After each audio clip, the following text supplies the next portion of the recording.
Not is one of the most common and powerful tools in probability.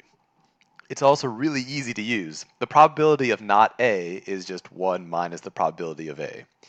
That's the same as 100% minus the probability of A. 1 and 100% are the same number. Simple example, if the probability of snow is 3%, then the probability that it doesn't snow is 97%. Suppose you're given a more challenging question. Here's a common question type. Suppose you flip a coin 5 times. What is the probability of at least one heads? And you could look at a problem like this and be going in circles saying like, well, what's the probability of one head plus the probability of two heads plus... You don't need to do any of that. You just need to find the probability of no heads, or in other words, of all tails. That's usually pretty easy to do. And just do 1 minus whatever that number is. The probability of not A is just 1 minus the probability of A.